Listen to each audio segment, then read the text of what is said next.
시온에 계신 여호와, 오늘 말씀의 제목입니다. 풀꽃이라는 국민시가 있지요. 여러 번 말씀을 드렸습니다. 자세히 보아야 예쁘다, 오래 보아야 사랑스럽다, 너도 그렇다. 이게 1912년에 광고판에 게재가 되어서 일약 국민시가 되었죠. 그 시를 지은 지은이가 이제 전국을 돌면서 왜 그 시를 그렇게 좋아하느냐 물었답니다. 그랬더니 너도 그렇다, 이 부분에 참 감동이 되고 좋다. 나만 그렇다, 나만 위한다, 이런 마음으로 살아가는 이 시대에 너도 그렇다, 다른 사람을 보고 딴 사람이 나를 생각한다라는 것을 그 시를 통하여 느꼈다. 그런 고백이지요. 저는 이 풀꽃이라는 시가 신앙의 접목을 하면 하나님께서 가장 좋아할 시라고 확신합니다. 하나님을 생각하는 데 있어서 오래 생각하고 하나님을 기억하는데 자세히 기억하면 얼마나 좋을까. 특히 우리를 위하여서 이 땅을 지으시고 만물을 창조하신 그 하나님의 솜씨, 하나님의 만물, 자연, 이런 것들을 오랫도록 또 자세히 보면 얼마나 좋을까. 제가 지난 금요일이죠, 한 8시쯤 되어서 그 석양을 이렇게 봤는데 너무 아름다운 거예요. 근데 마침 풀꽃이라는 시가 생각이 났습니다.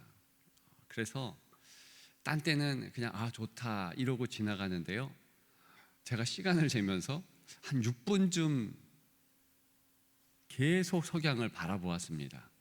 왜냐하면 그 풀꽃을 지은 나태주 시인이 초등학교 선생이신데 이분이 그림을 그렇게 그리고 싶었는데 잘 못 그리니까 보통 그림 그리는 1시간이 주어지면 본인은 50분을 계속 그 사물을 본다는 겁니다.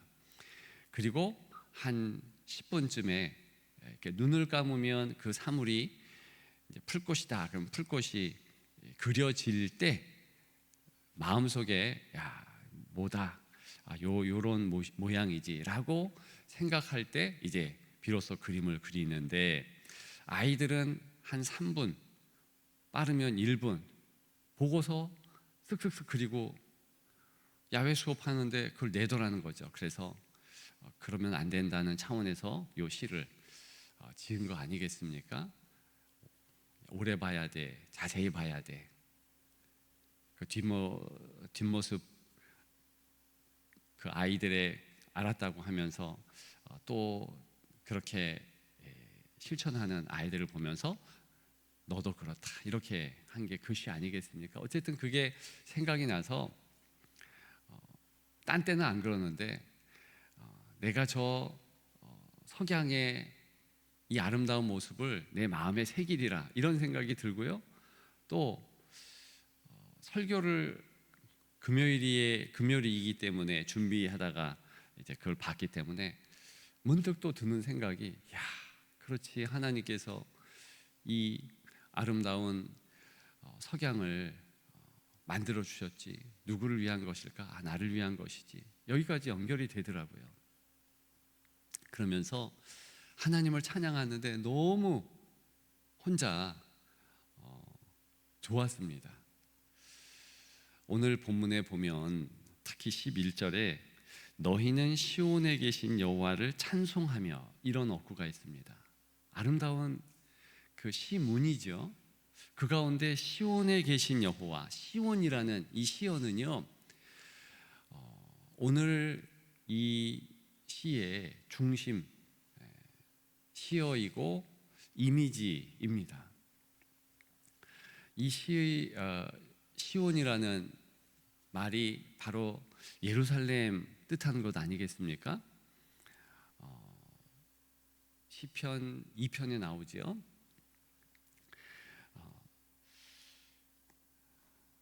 6절에 보면 내가 나의 왕을 내 거룩한 산 시온에 세웠다.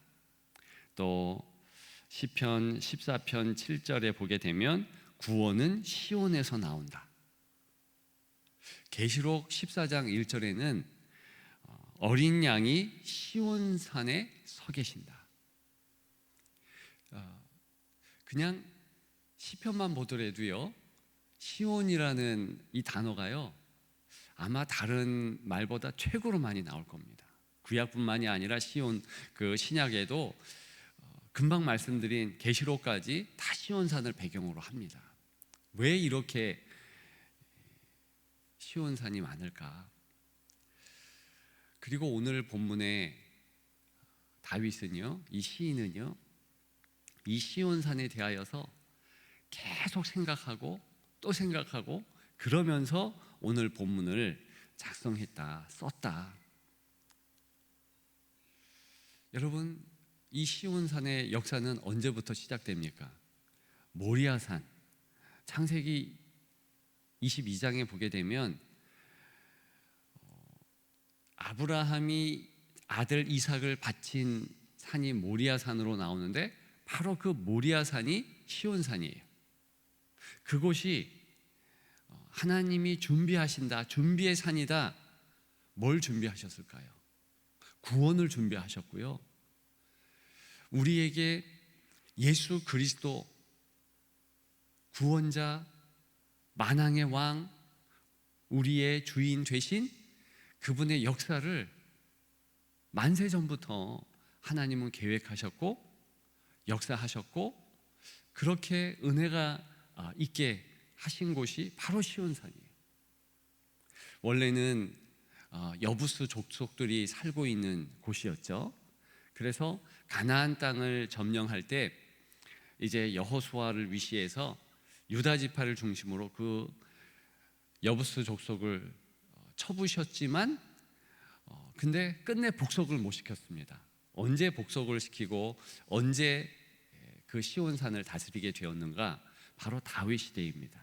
그러니까 여부스 성을 다윗 성으로 바꾸었는데 바로 그 다윗 성이 시온산이고요. 그곳에 이제 솔로몬이 성전을 짓습니다. 그 성전을 짓게 된 배경이 이제 타작마당에 대한 이야기도 있지요. 그러면서 사무엘 하 6장 또 열왕기상 8장 그러면서 드디어 하나님의 성전이 시온산에 있게 되고 바로 이사야서나 오늘 본문이나 여러 시편들을 보게 되면 하나님께서 열방을 다스리는 장소로서 시온산 여기에 좌정하신다. 그렇기 때문에 다윗이나 또 오늘 본문을 바라보는 성도는 그 시온산에 대하여서 하나님의 다스림이 있게 되고 열방의 구원이 시작되는 바로 하나님의 은혜의 시작점이다라는 것을 알아야 되는 것입니다. 우리 11절 다 같이 읽습니다. 너희는 시온에 계신 여호와를 찬송하며 그의 행사를 백성 중에 선포할지어다. 아멘. 그러면서 13절에 보게 되면 여호와여 내게 은혜를 베푸소서 나를 사망의 문에서 일으키시는 주여. 여호와를 어떤 식으로 찬양하고 있습니까? 이 시인을, 이 다윗을 어디에서 일으켜 주셔요? 사망의 문에서. 그러면서 나를 미워하는 자에게서 받는 나의 고통을 보소서. 그러면서 14절 그리하시면 내가 주의 찬송을 다 전할 것이요 딸 시온의 문에서 주의 구원을 기뻐하리이다. 시온의 문이라는 표현, 지금 사망의 문이 있는데 그 사망의 문에서 나를 건져내셔서 어디에 있게 하세요? 시온의 문. 그래서 이 시온의 심상은요, 이미지는요, 구원 그 자체인 거예요. 하나님의 은혜가 있는 그런 시온의 문, 시온, 거기가 성도가 거할 곳이고, 바로 그곳에서 은혜가 철철철 넘치는 아름다운 역사의 장소인 것입니다. 그래서 다시 한번 11절에 보게 되면 여호와를 찬송하라. 근데 시온에 계신 여호와, 그의 행사를 백성 중에 선포할지어다. 이때 백성은 열방의 백성을 의미합니다. 지금도 예루살렘에 올라가면 이제 시온산, 그 시온산이 이 새 봉우리로 있게 됩니다. 그러니까 예루살렘 자체가 시온산도 되고 시온성이라고도 하고요. 그 예루살렘 안에는 세 개의 큰 봉우리가 있는데 다 각각 시온성으로, 시온산으로 일컬어지고 있습니다.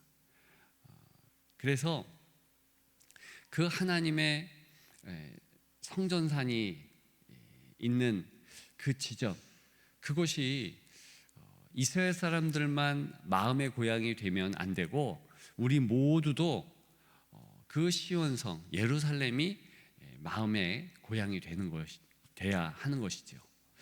예수님이 이 땅에 재림하실 때 어디로 재림하시겠습니까? 바로 시온성이에요. 예루살렘입니다. 실제로 모든 성도들이요, 주님의 재림할 때에 그 오시는 것을 놀라운 신비로 완전 지구 반대편에 있는 우리도 볼 수 있도록 그렇게 오십니다. 근데 오시는 장소는 성경에 말한 대로 예루살렘이에요. 시온산이에요. 그것을 꼭 기억하십시다. 그런데 그런 배경을 우리가 기억하고 또 지금 새기고 있지만, 반드시 이 시온산은 또한 영적으로 하나님께서 우리와 함께 하신다. 그래서 우리가 중심으로 거하는 장소, 여러분들은 어디겠습니까? 바로 이 성전이에요. 그리고 여러분들의 가정이에요. 그리고 여러분들의 직장이에요. 또 학교, 어디든 가장 중요하게 생각하는 바로 그곳이 하나님의 통치가 있는, 하나님의 은혜가 있는 장소라는 것입니다. 그러니까 그것을 기억하시면서 오늘 본문에 나의 시온산, 나의 하나님의 은혜가 펼치는 구체적인 장소가 어떤 곳이냐 한번 생각해 보십시오. 내가 오랫동안 거하면서 하나님을 기억하는 곳이 시온산입니다. 시온성이 되는 것이죠. 계속해서 보게 되면 이렇게 11절을 중심으로 해서 7절부터 10절까지 보게 되면 그 지엽적이고 구체적인, 그저 어떤 민족만 주목했던 그 시온성이 하나님의 우주적 통치의 은혜의 장소가 된다라는 것입니다. 우리 7절부터 10절까지 우리 다 같이 한번 읽어봅니다. 여호와께서 영원히 앉으시며 심판을 위하여 보좌를 준비하셨도다. 공의로 세계를 심판하시며 정직으로 만민에게 판결을 내리시리이다. 여호와는 압제를 당하는 자의 요새이시요 환난 때의 요새이시로다. 여호와여, 주의 이름을 아는 자는 주를 의지하오리니 이는 주를 찾는 자들을 버리지 아니하심이니이다. 아멘. 이렇게 울리는 것은 이제 왜겠습니까? 지금 폭우가 온다, 뇌우가 있다, 이러면서 울리는 건데, 이래도 괜찮은 것은 지켜주심의 시온상의 하나님이 우리와 함께 하시기 때문인 줄 믿습니다. 그러면서 7절부터 10절까지 하나님께서 우주를 통치하시고 이 땅을 통치하시는데 영원히 통치하신다. 그래서 영원히 앉으시며 심판을 위하여 보좌를 준비하셨다. 엄청난 시간을 들여서 주님은 준비하신 겁니다. 그러면서 세계를 심판하시고 만민을 판결하신다. 그런 하나님의 은혜가 우리에게 있고요. 특히 우리는 그 하나님 계신 내가 구체적으로 거하는 곳이 요새라는 것을 꼭 기억하십시다. 여호와는 9절에 압제를 당하는 자의 요새이시다. 환난 때의 요새이시다. 지금 시인은 시온성을 생각하면서 저 시온성과 같이 저 시온성에 거하는 하나님께서 여호와께서 나의 요새시다. 나를 지켜주시는 그런 분이시다. 확신했습니다. 저와 여러분들 동일하게 압제를 당하는 자의 요새. 참 환난이 많습니다. 참 핍박이 가득합니다. 내 인생 왜 이럽니까? 그렇게 말하는 자의 구원자가 되신다라는 것입니다. 그래서 10절에 보면 주의 이름을 아는 자, 주의 이름을 아는 자는 더 직접적으로는 주의 이름의 은혜를 매일매일 구체적으로 경험하는 자를 의미합니다. 그래서 주님의 이름만 불러도 눈물이 나는 거예요.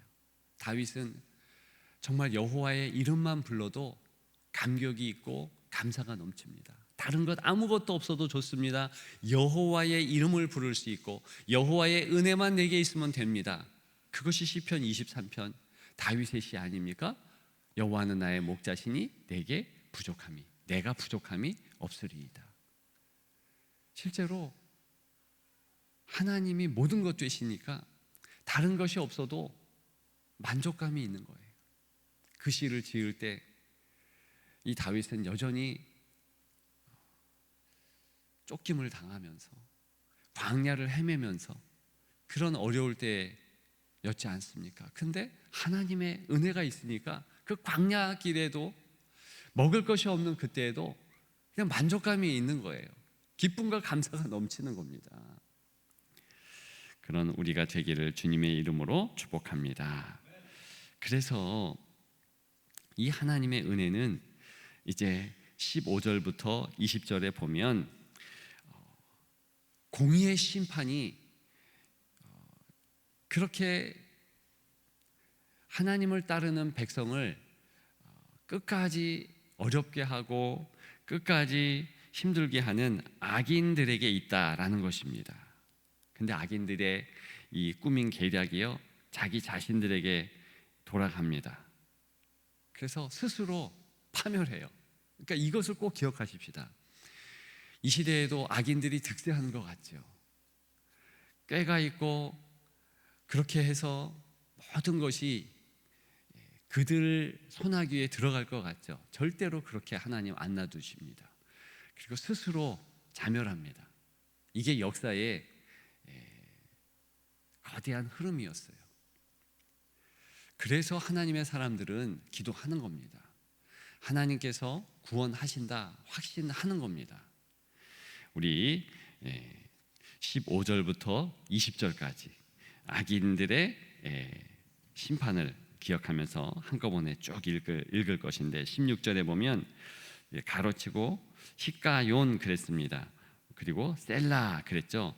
히카yon 이것은 어떤 뜻이냐 하면은 히카 그러면은 생각하다, 묵상하다 그런 의미예요. 그러니까 지금 15절, 16절까지 이제 뭘 묵상을 해야 되느냐? 하나님께서 이렇게 지켜주시고 하나님께서 역사하신다. 그러면서 나를 지켜주시는 하나님이 드디어 나 지켜주셨기 때문에 이제 악인들을 심판하신다. 나의 원수들을 심판하신다. 이러면서 잠시 정숙하고 잠시 엄숙하면서 그렇게 이제 다음 파트로 넘어가는 겁니다. 그러니까 찬양을 지금 9장 이 시편의 전체 찬양을 부를 때 이때에 잠시 생각하고 엄숙하게 찬양을 부르면서 이제 그 다음으로 넘어간다. 그런 어떻게 보면 특수 음악 부호지요. 그걸 기억하시면서 15절부터 20절까지 마지막으로 읽습니다. 이방 나라들은 자기가 판 우덩에 빠지며 자기가 숨긴 그물에 자기 발이 걸렸도다. 여호와께서 자기를 알게 하사 심판을 행하셨으며 악인은 자기가 손으로 행한 일에 스스로 얽혔도다. 히카yon 셀라. 악인들이 수올로 돌아가며 하나님을 잃어버린 모든 이방 나라들이 그리하리로다. 궁핍한 자가 항상 잊어버림을 당하지 아니하며 가난한 자들이 영원히 실망하지 아니하리로다. 여호와여 일어나사 인생으로 승리를 얻지 못하게 하시며 이방 나라들이 주 앞에서 심판을 받게 하소서. 여호와여 그들을 두렵게 하시며 이방 나라들이 자기는 인생일 뿐인 줄 알게 하소서. 셀라. 아멘. 우리 시편으로 오늘도 기도하십시다. 좀 띄워주시면 우리 첫째 우리 다 같이 읽습니다. 함께 하시는 하나님, 시온에 계신 여호와를 찬송하며. 시온은 하나님이 백성과 함께 하시기로 택하신 곳입니다. 오늘 우리에게는 교회와 우리의 삶이 하나님이 함께 하시는 자리입니다. 이렇게 기도합니다. 하나님, 시온에 계셨던 것처럼 오늘도 제 삶 가운데 함께하여 주옵소서. 눈에 보이지 않아도 하나님이 저와 함께 하심을 믿게 하시고 어떤 상황에서도 하나님의 임재를 잃지 않게 하옵소서. 두 번째, 하나님을 먼저 찾음. 여호와는 압제를 당하는 자의 요새이시요 환난 때의 요새이시로다. 다윗은 어려움을 사람의 힘으로 해결하려 하지 않고 하나님께 달려갔습니다. 시온은 피난처와 예배의 자리였습니다. 하나님, 문제가 생길 때 사람보다 하나님을 먼저 찾게 하옵소서. 낙심하지 않게 하시고 기도하는 자리에서 힘을 얻고 다시 일어서는 믿음을 주옵소서. 세 번째, 받은 은혜를 전하며 사는 사람. 그의 행사를 백성 중에 선포할지어다. 하나님은 시온에만 머무는 분이 아니라 그분의 구원과 은혜를 모든 사람에게 전하기를 원하십니다. 하나님, 제가 받은 은혜를 혼자 간직하지 않게 하옵소서. 말과 삶으로 하나님을 자랑하게 하시고 가정과 직장, 교회에서 예수님의 향기를 전하는 사람이 되게 하옵소서. 아멘. 그렇게 전체를 한 문장에 아주 짧은 기도문으로 만들면 이겁니다. 시온에 계신 하나님, 오늘도 제 삶의 중심에 함께하여 주옵소서. 어려움 속에서도 하나님을 먼저 찾게 하옵소서. 받은 은혜를 세상에 전하며 살아가는 복된 하루가 되게 하옵소서.